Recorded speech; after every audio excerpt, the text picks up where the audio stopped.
Welcome to Indian Hen Outdoors. Just to give you an idea of what we are, if you're new to our channel, we're a lifestyle brand.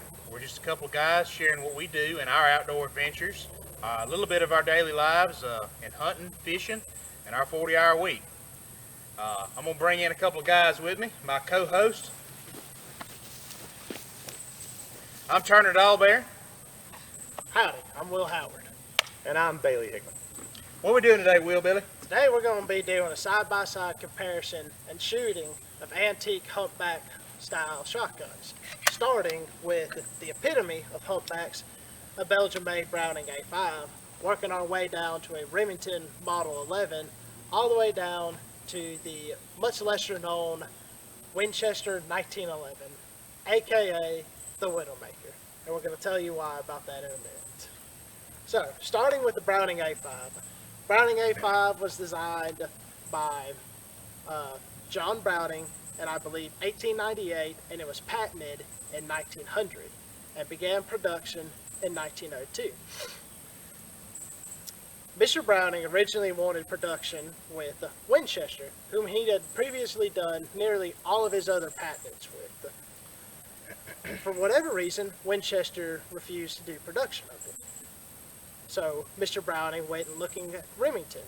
During that time, the president of Remington passed away, forcing John Browning to look overseas, and he looked towards FN, Fabrique Nationale. And it was produced there, and later on, Remington also picked up a license and started producing the Model 11.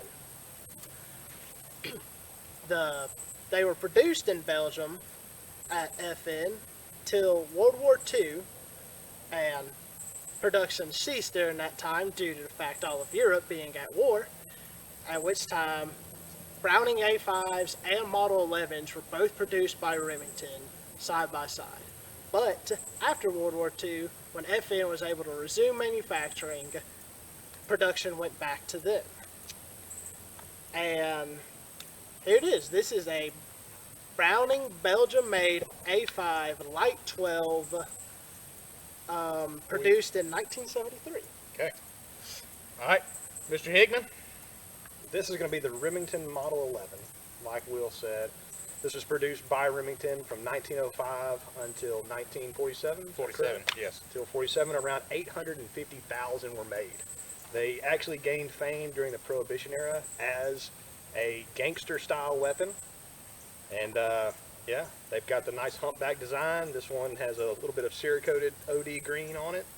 And a beautiful, great gun made by Remington. And fun fact, I forgot to give you the rundown on it. That is the Sportsman's model, in that it came from the factory only being able to hold 3 rounds for hunting fowl. And this one is chambered in 16 gauge, whereas our others are chambered in 12. Correct. Bring us to the most interesting weapon of this video. This is the Winchester Model 1911. Only produced from 1911 to 1925, I believe. It was 25 or 28. Only around 83,000 units were produced. So, going off what Will said earlier, John Browning, who had previously worked for Winchester, wanted the way he was paid for his units different. He knew he had something revolutionary with the Browning A5, so he wanted to be paid by the unit, if you will, by the gun. Well, Winchester refused, and as the story goes, the president of Winchester said it was the ugliest gun he had ever seen. Well, after the booming success of the Browning A5 and the Remington Model 11, and their large role in both World Wars, Winchester was scrambling for a design to beat the patent to rival Browning's design. So this is the result of that mistake. A mistake indeed. So, not a terrible gun, but in order to get around the patent, there was a few shortcuts that had to be made. One of which is versus the steel buffer rings that you find in an A5 or an 11 to help with the recoil. These are made of fiber, a wood material, and after a few shots they fade away and wear out, and that is why this thing kicks like a Yugoslavian mule. And it already sports a few cracks in the stock because the recoil is so violent, it'll bust the stock. Now, the most interesting fact. Will, would you show us how you load a normal A5? This is how you actuate the action of a standard A5. Pretty simple. Now, for the 1911, also known as the Widowmaker, there's a button you have to press right here. If the button's down, you then grab a etch place on the barrel and pull the barrel back, in which case the chamber is open. You will then put a shell in the side of it and press the button to lock it back, in which case the gun could go off. Then you load 2 additional shells into the tube, and then it's fully automatic. Now, as you can see, there are several problems with this design. What would happen is that people would mistakenly put the gun on the ground and try to cock it in this manner, in which case the firearm could go off. Or even they would push it against walls or truck tires or whatever was around. And especially during a time when most shotgun shells were made of paper, this would cause the gun to discharge and potentially injure or kill bystanders. As recently as the year 2005, someone has been killed by one of these. So that is why they ceased production in the 1920s after only 83,000 units. So let's see, somebody do some math. This gun at the newest is still almost 100 years old. So we're going to try and shoot some trap with all 3 of these guns and hopefully not injure anyone. Fine job. Fine job.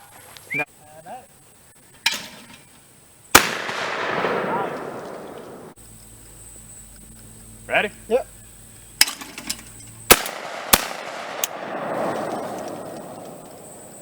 Right? Pop There's it no way off. to pop that back. So, No, it's like it'll. It's got a Pivot, and pivot it's- out and it's further stuck in there.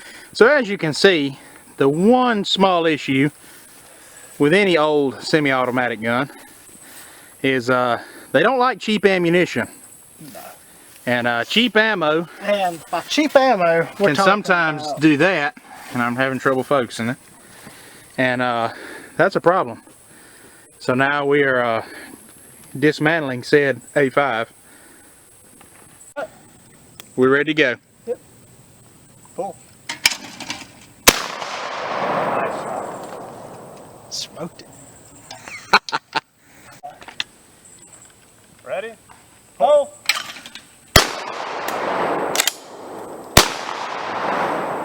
Nice. Worth a shot. Good recovery.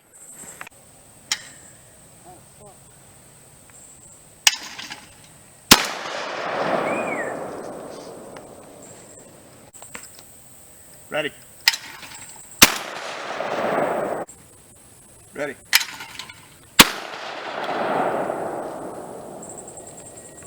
This runs pretty good.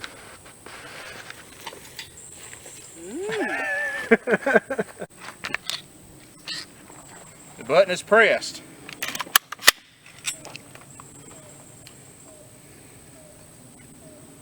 I hate this part. Okay. 2 more.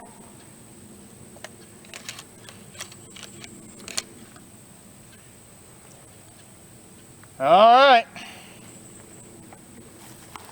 It's live. Pull.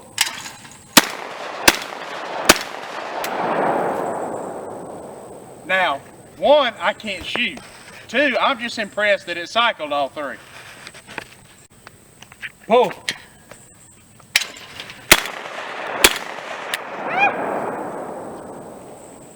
It works. Switch is in the correct position. Pull. Hey.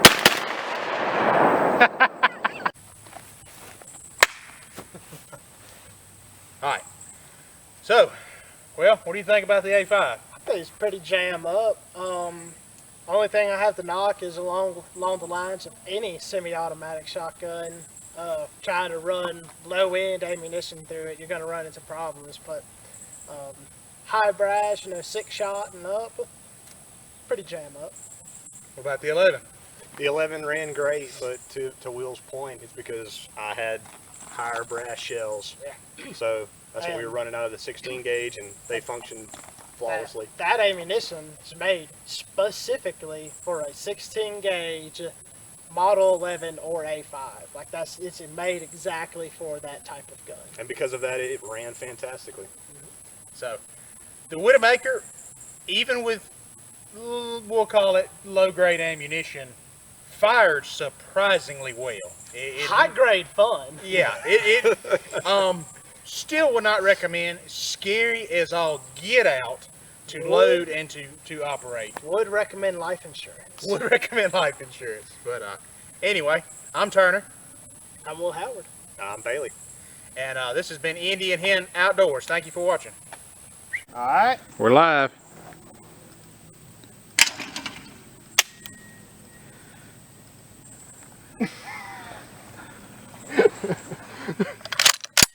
I might as well be a Newport because I'm getting smoked out here.